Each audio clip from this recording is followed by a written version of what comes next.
Hi friends, welcome back to C V Jagan blogs. ಇನ್ಸ್ಟಾಗ್ರಾಮಲ್ಲಿ ಒಂದು video ನೋಡಿದೆ. ಪಾಪ ಅವರು ವೀಡಿಯೋ ಹಾಕಿದ್ರು. ಆನೆಗಳು ಲದ್ದಿ ತಿಂತಾವಲ್ಲ ಯಾಕೆ ಅಂತ ಕೇಳಿದ್ರು. ಅದನ್ನು ನಾನು ಒಂದೆರಡು ದಿವಸದಿಂದ ಒಂದು ಅಧ್ಯಯನ ಮಾಡಿ ಒಂದು ಹಿರಿಯ ಮಾವುತರನ್ನೆಲ್ಲ ಕೇಳಿದೆ, ಒಂದು 3 ಜನನ ಕೇಳಿದಾಗ ಹೇಳಿದರು, ಆನೆ ಅದಕ್ಕೇನೋ ಹೊಟ್ಟೆ ಗಿಟ್ಟೆ ಏನಾದರೂ ಸ್ವಲ್ಪ ಪ್ರಾಬ್ಲಮ್ ಇದ್ದರೆ ಬೇದಿ ಮಾಡ್ಕೊಳಕ್ಕಾಗಿ ಈ ಲದ್ದಿ ಬೇರೆ ಅನ್ನೋದು ಲದ್ದಿನ ತಿನ್ನೋದು ಅಂತೇಳಿ ಮಾಹಿತಿ ಕೊಟ್ಟಿದ್ದಾರೆ. ಆಗಿರ್ಬೋದು, ತೀರಾ ಹೊಟ್ಟೆ ಕ್ರಿಮಿ ಏನಾದರೂ ಸೇರಿಕೊಂಡಿದ್ದಾಗ ನೈಸರ್ಗಿಕವಾಗಿ ಈ ಲದ್ದಿಯನ್ನು ತಿನ್ಕೊಂಡು ಬೇದಿ ಮಾಡ್ಕೊಳ್ಳುವಂಥ ಸಂಗತಿ ಇದೆ. ಹಾಗೆಯೇ ಮತ್ತಿಗೂಡಿನ ಒಂದೆರಡು ಹಿರಿಯ ಮಾವುತರನ್ನು ಕೇಳಿದಾಗ ಅವ್ರ ಕಡೆದ ಇದೇ ಆನ್ಸರ್ ಬಂತು. ಓಕೆ ಫ್ರೆಂಡ್ಸ್, ಇನ್ನು ನಮ್ಮ ಈ ಬಾರಿ ದಸರಾಕ್ಕೆ ಆಯ್ಕೆ ಆಗಬೇಕು ಅಂತೇಳಿ ತುಂಬ ಆಸೆ ಪಟ್ಟಿರೋ ಆನೆ ಅಂತ ಹೇಳಿದ್ರೆ ನಮ್ಮ ಲಕ್ಷ್ಮಣನೂ ಒಬ್ಬ. ನೀವು ನೋಡ್ತಾ ಇರೋದು ಈ ಲಕ್ಷ್ಮಣ ನಮ್ಮ ಕೊಡಗಿನ ಹಾರಂಗಿ ಕ್ಯಾಂಪಲ್ಲಿ ಇರುವಂಥ ಆನೆ. ಇದರ ಮಾವುತರು ಬಂದುಬಿಟ್ಟು ಸುರೇಶ್ ಅಂತೇಳಿ. ಅವರು ಅಲ್ಲಿಂದ ಪಳಗಿಸಿ ಅವರೇ ಇದ್ದಾರೆ. ತುಂಬ ಚೆನ್ನಾಗಿರುವಂಥ ಆನೆ. ಇತ್ತೀಚಿನ ದಿನಗಳಲ್ಲಿ ಭಾರಿ ಹೆಸರು ಮಾಡಿರುವಂತಾನೆ. ನೋಡಲಿಕ್ಕೂ ತುಂಬ ಚೆನ್ನಾಗಿದೆ. ಒಳ್ಳೆಯ ದಂತಗಳನ್ನು ಹೊಂದಿದ್ದಾನೆ. ಇತ್ತೀಚಿನ ದಿನಗಳಲ್ಲಿ ಕಾರ್ಯಾಚರಣೆಯಲ್ಲಿ ಹೆಚ್ಚು ಭಾಗಿಯಾಗ್ತಿದ್ದಾನೆ. ನಾನು ಈತನ ಕಾರ್ಯಾಚರಣೆಯನ್ನು ನೋಡಿದ್ದು ಕುಕ್ಲೂರು, ಏನು ನಮ್ಮ ಕೊಡಗಿನ ವಿರಾಜಪೇಟೆ ಭಾಗದಲ್ಲಿ ಒಂದು ಕಾರ್ಯಾಚರಣೆ ನಡೀತು. ಆ ಕಾರ್ಯಾಚರಣೆಯಲ್ಲಿ ಲಕ್ಷ್ಮಣನ ಕಾರ್ಯಾಚರಣೆ ನೋಡಿದೆ. ತುಂಬ ಧೈರ್ಯವಂತ, ತುಂಬ ಧೈರ್ಯಶಾಲಿ. ಅದೇ ರೀತಿ ಈ ಆನೆನ ದಸರಾಕ್ಕೂ ಬಳಸ್ಕೋಬೇಕು ಅಂತ ಹೇಳೋದು ಒಂದು ಇದೆ. ವಯಸ್ಸು ಬಂದು ಒಂದು 40-42 ವಯಸ್ಸು ಒಳಗಡೆನೇ ಇದೆ. ತುಂಬ ಚೆನ್ನಾಗಿರುವಂಥ ಆನೆ. ಈತನನ್ನು ನಮ್ಮ ಕೊಡಗಿನ ಕಂಡಕೆರೆ, ಏನು ಚಟ್ಟಳಿ ಭಾಗದಲ್ಲಿ ಕಾರ್ಯಾಚರಣೆ ಮಾಡಿ ಸೆರೆ ಹಿಡಿದಂಥ ಆನೆ. ನೋಡಲಿಕ್ಕೂ ಒಳ್ಳೆಯ ಎತ್ತರದ ನಿಲುವು. ಸಾಮಾನ್ಯವಾಗಿ ಒಂದು 9 ಅಡಿಗಳಷ್ಟು ಹೈಟು ಇದ್ದಾನೆ. ಈತನನ್ನು ಸೆರೆ ಹಿಡ್ದಿರೋದು ಬಂದು ನಮ್ಮ ಕಿಂಗ್ ಅಭಿಮನ್ಯು ಮತ್ತು ನಮ್ಮ ಹರ್ಷ, ಹಾಗೆಯೇ ನಮ್ಮ ಕೃಷ್ಣ ಮರಿ ಇತ್ತು. ಇನ್ನೊಂದು ವಿಚಾರ ಅಂತ ಹೇಳಿದ್ರೆ, ನಮ್ಮ ಏನು ಕಂಜನಿಗೆ ಸಣ್ಣ ಮರಿಯಾಗಿದ್ದಾಗ ಕಂಜನ್ನ ಅಭ್ಯಾಸ ಆಗಲಿ ಅಂತೇಳಿ ಮೊದಲು ಕರ್ಕೊಬಂದಿರುವಂಥದ್ದು. ಕಂಜನ್ನ ಮೊದಲ ಕಾರ್ಯಾಚರಣೆಯನ್ನು ಸಹ ಇದೇ ಆನೆಯನ್ನು ಕ್ಯಾಪ್ಚರ್ ಮಾಡಿರುವಂಥದ್ದು.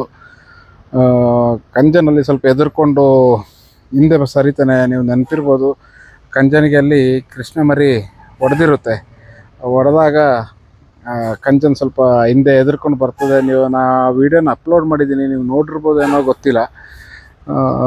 ತುಂಬ ಸಮಯ ಏನಾಗಿಲ್ಲ, 1-2 ತಿಂಗಳಾಗಿರ್ಬೋದು ಅಷ್ಟೇ. ವೀಡಿಯೋನ ಅಪ್ಲೋಡ್ ಮಾಡಿದೆ.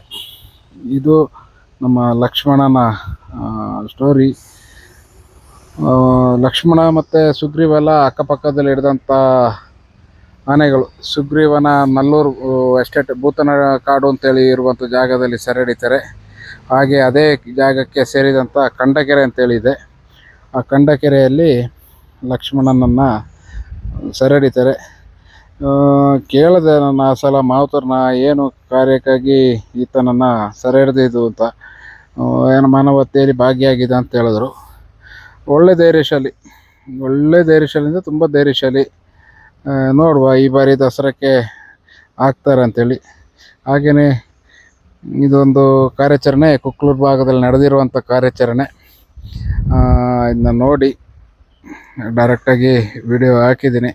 ಇದು ಇತ್ತೀಚೆಗೆ 1-2 ತಿಂಗಳಲ್ಲಿ ನಡೆದ ಕಾರ್ಯಾಚರಣೆ. ಈ ಆನೆನ ಕ್ಯಾಪ್ಚರ್ ಮಾಡಿ ಮೂಲೆ ಒಳಗಡೆ ಬಿಟ್ಟು ಬಂದಿದ್ದಾರೆ.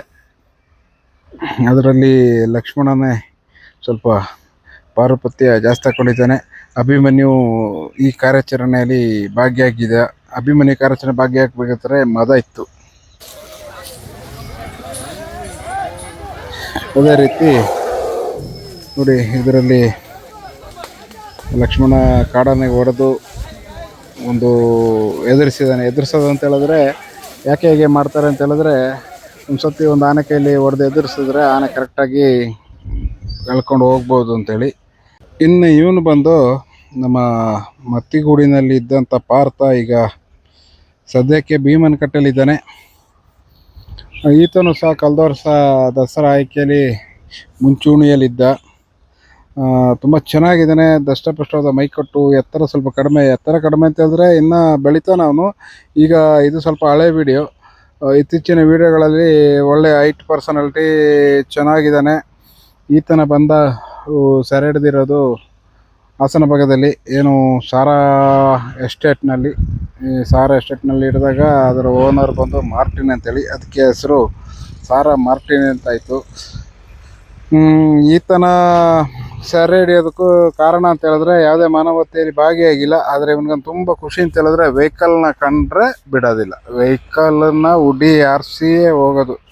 ಜನರಿಗೇನು ತೊಂದರೆ ಮಾಡಿಲ್ಲ, ವೆಹಿಕಲ್ನ ಕಾಣಬಾರ್ದು. ಅದರಲ್ಲಿ ವಿಶೇಷವಾಗಿ ಟೂ ವೀಲರ್ಗಳು ಎತ್ತಿ ಎತ್ತಿ ರೋಡಿಗೆ ಬಡಿಯೋದಷ್ಟೇ ಇವನ ಕೆಲಸ. ಏನೋ ನಮ್ಮ ಅರ್ಜುನ ಆಯಿತು, ಅರ್ಜುನನ ಡೆತ್ ಆದ ನಂತರ ಮೊದಲ ಬಾರಿಗೆ ಈತನನ್ನೇ ಕ್ಯಾಪ್ಚರ್ ಮಾಡಿರೋದು ಅಭಿಮನ್ಯು. ಇನ್ನೊಂದು ವಿಶೇಷ ಏನು ಅಂತ ಹೇಳಿದ್ರೆ ನೋಡಿ, ಈಗ ಕಾಣ್ತಾ ಇರೋದು ಚಾಮುಂಡೇಶ್ವರಿ ಮರಿ. ಚಾಮುಂಡೇಶ್ವರಿ ಮರಿಯೂ ಸಹ ಮುಂದಿನ ದಿನ ಈ ವರ್ಷದಲ್ಲಿ ದಸರಾಕ್ಕೆ ಆಯ್ಕೆ ಆಗುವ ಎಲ್ಲ ಚಾನ್ಸ್ ಇದೆ. ಮತ್ತು 12 ವರ್ಷ ಹೇಮಾವತಿಗೆ ಹೇಳಿ ಮಾಡಿಸಿದ ಜೋಡಿ ಅಂತಿದೆ. ಇವರ ಒಂದು ಪಾರುಪತ್ಯದಲ್ಲಿ ದಸರಾ ಮುಂದಿನ ದಿನಗಳಲ್ಲಿ ನಡೆಯುವಂತಿದೆ. ಹೇಮಾವತಿ ಹಾಗೂ ಚಾಮುಂಡೇಶ್ವರಿ ಜೊತೆಗೆ ಆಕೆ ತಂಗಿ ಇನ್ನೇನು ಒಂದು 4 ವರ್ಷದಲ್ಲಿ ಆಕೆನೂ ರೆಡಿಯಾಗಿರ್ತಾಳೆ. ಈಗ ಬಂದು 5 ವರ್ಷ ಆಗಿದೆ ಭುವನೇಶ್ವರಿ. ಓಕೆ ಫ್ರೆಂಡ್ಸ್, ಇನ್ನೇನಾದರೂ ಹೆಚ್ಚಿನ ಮಾಹಿತಿ ಇದ್ದರೆ ನಿಮಗೆ ತಿಳಿಸ್ತೀನಿ.